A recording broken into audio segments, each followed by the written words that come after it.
Hi, it's me, Rachel Lynn, and I am on a journey to get out of my student loan debt and lose some weight along the way. If any of that interests you, please hit the red subscribe button down below and join me on this journey.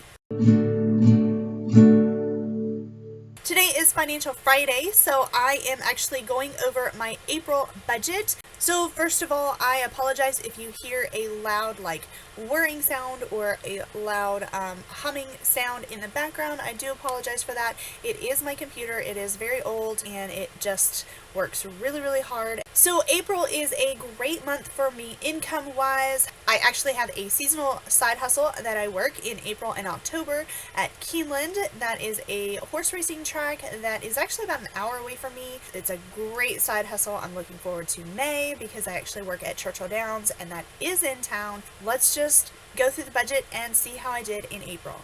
The first thing that I like to start with is my notes. On April 1st, I had realized that even though I had already set up my budget, I had forgot to put in HP Instant Ink. I had miscalculated some transactions that I had made in the month previous, and so I kind of had to make that budget adjustment. So the first real part of my budget that I like to cover is just my known allocations. This is basically my fixed expenses. I know exactly how much they're going to be, except for my extra student loan payment. Of course, you will see right here, I have blocked that out. I want to save that for the end and show you how much I actually put towards my student loans this month at the very end. For church, I am now giving $30 a week. Then I also had $25 is what I used to give, and that was left over from March 30th. I forgot to leave that in my account because the 30th was on a Saturday. I put $1.41 towards my savings account. I don't have very much money in there. It's like $15 somewhere in there. It is my savings that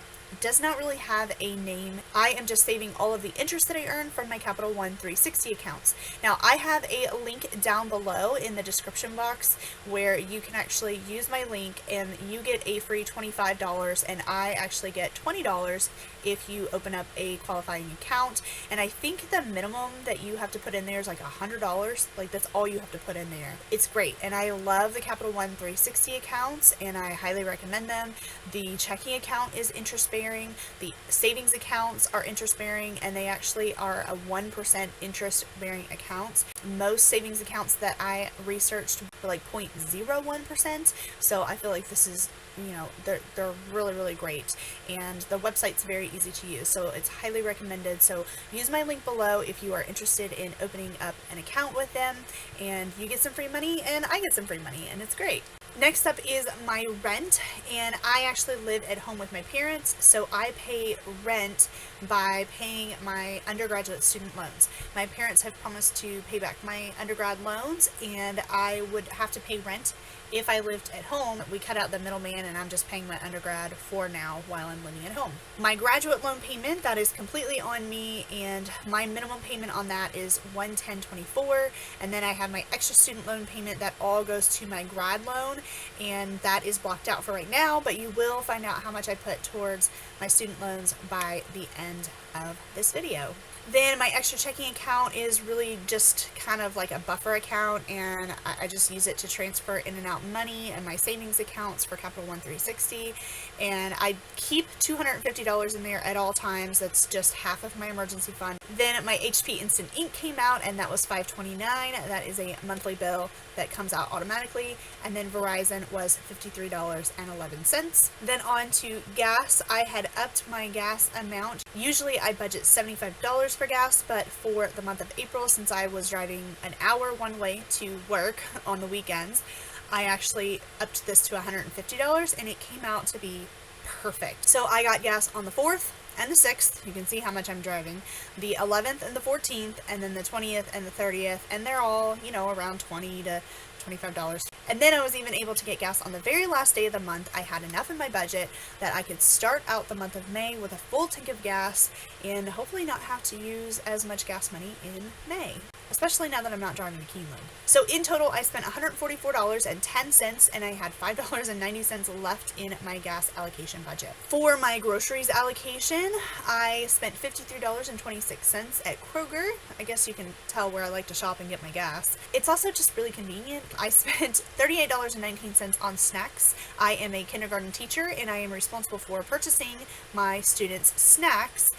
However, I get reimbursed for that, so I just put it in my grocery budget and then pretend like the snack reimbursement check is extra income, even though it's not really. And then I spent $1.79 on the 30th for snacks. I got some carrots. They were asking for carrots. And then I spent $22.74 at Kroger to get a few more breakfasts and lunches for myself at school. So in total, I spent $115.98. I did raise this up a little bit, and I'm glad that I did. I needed to get a lot of snacks in here, and that's where a lot of that extra money went. Next up is my teaching allocation. Of course, I give myself some money to spend each month on my classroom for things that I might need, and I actually upped it in the month of April, knowing that I would be needing some things for the end of the year. I typically spend about $50 a month on scholastic books. I went to Target and I finally got my mini erasers that I was looking for that are Easter and spring themed. And then I also spent, on the last day of April, I spent $41.08. This is for the Mother's Day gift that my students are going to make for their moms. I should get reimbursed for this as well. So I don't feel too bad that I went over in my teaching allocation budget, but I did spend $96.38. And so I did go over budget in this allocation. So let's just keep going and see how I did in my other allocations. In my spending allocation, I actually upped this a little bit as well, just to give myself a little bit more wiggle room. I also didn't know what kind of spending I would do after I ended a 4-week no spend that was only supposed to be 1 week. I wasn't sure if I would go crazy and start spending. Now, there were several things that I needed, and so I just wasn't really sure how my spending was going to go, so I gave myself a little bit of wiggle room. I'm glad that I did, but I'm even more glad that I stayed well under budget. And my typical spending allocation is $60, so I feel like I did a great job. So I spent 99 cents for Apple iTunes. It's just iCloud storage. I spent $11.64 at Target. I needed some beauty supplies. I spent $11.93 at Walgreens. That was just Easter candy. Yeah, I'm like really embarrassed by that, and so I'm laughing because I'm embarrassed, honestly.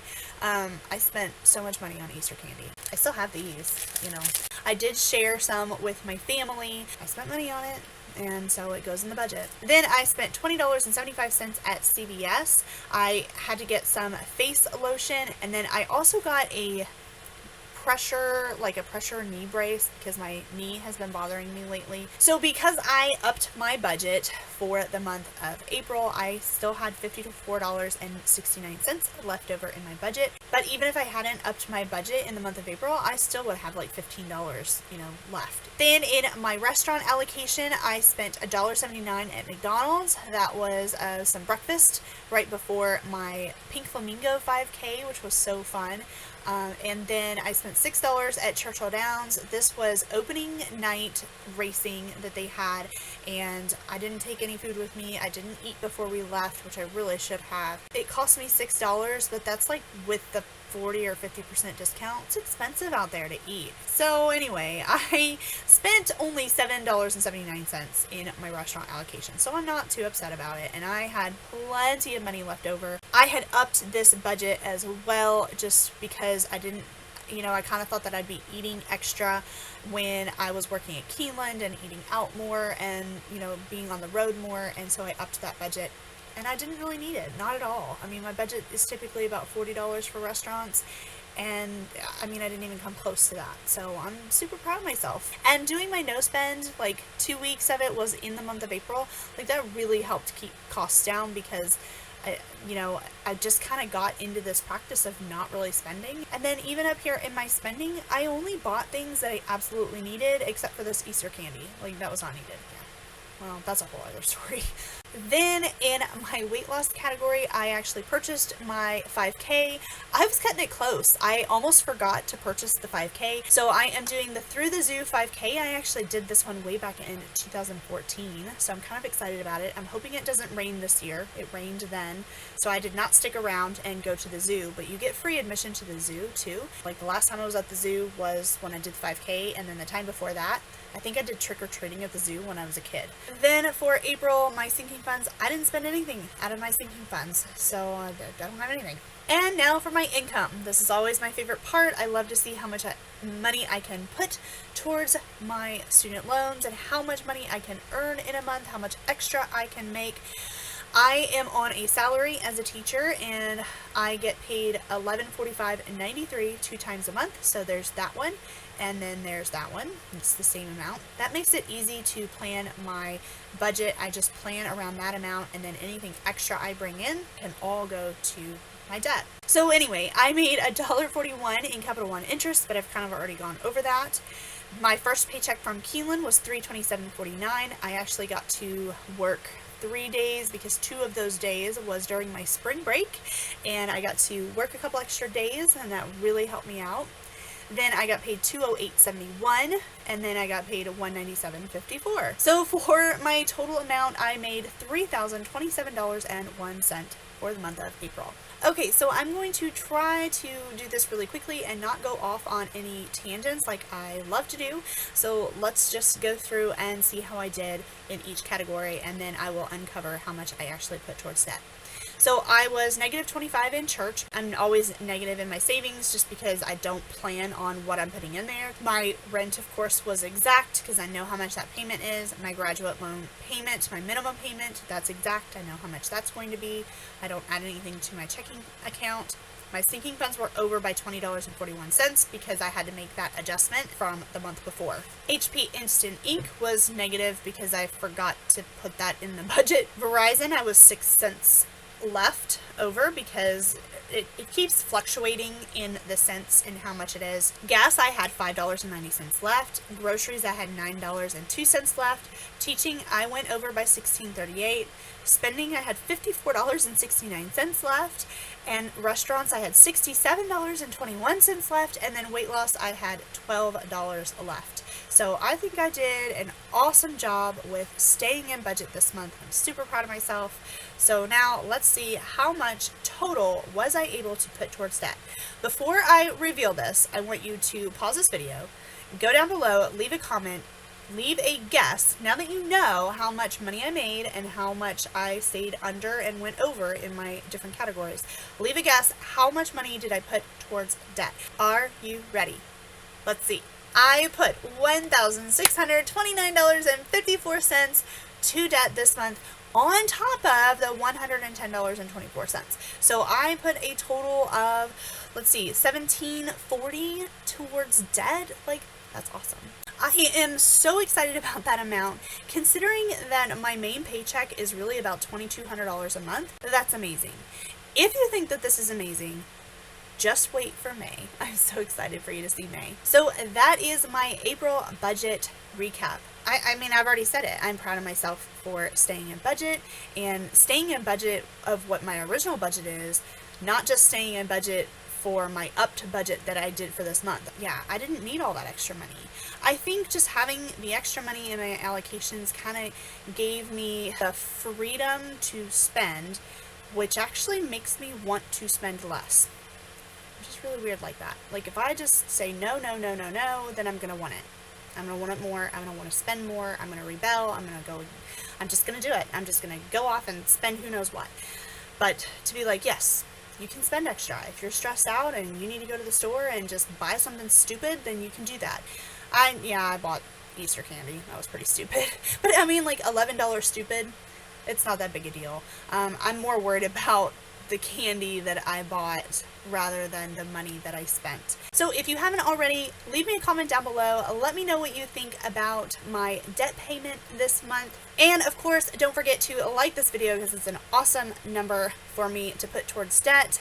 And share this video with someone else that you know that is trying to get out of debt as well, and we can support each other on this journey. So that's it for today. Thank you so much for watching, and I'll see you in the next one. Bye.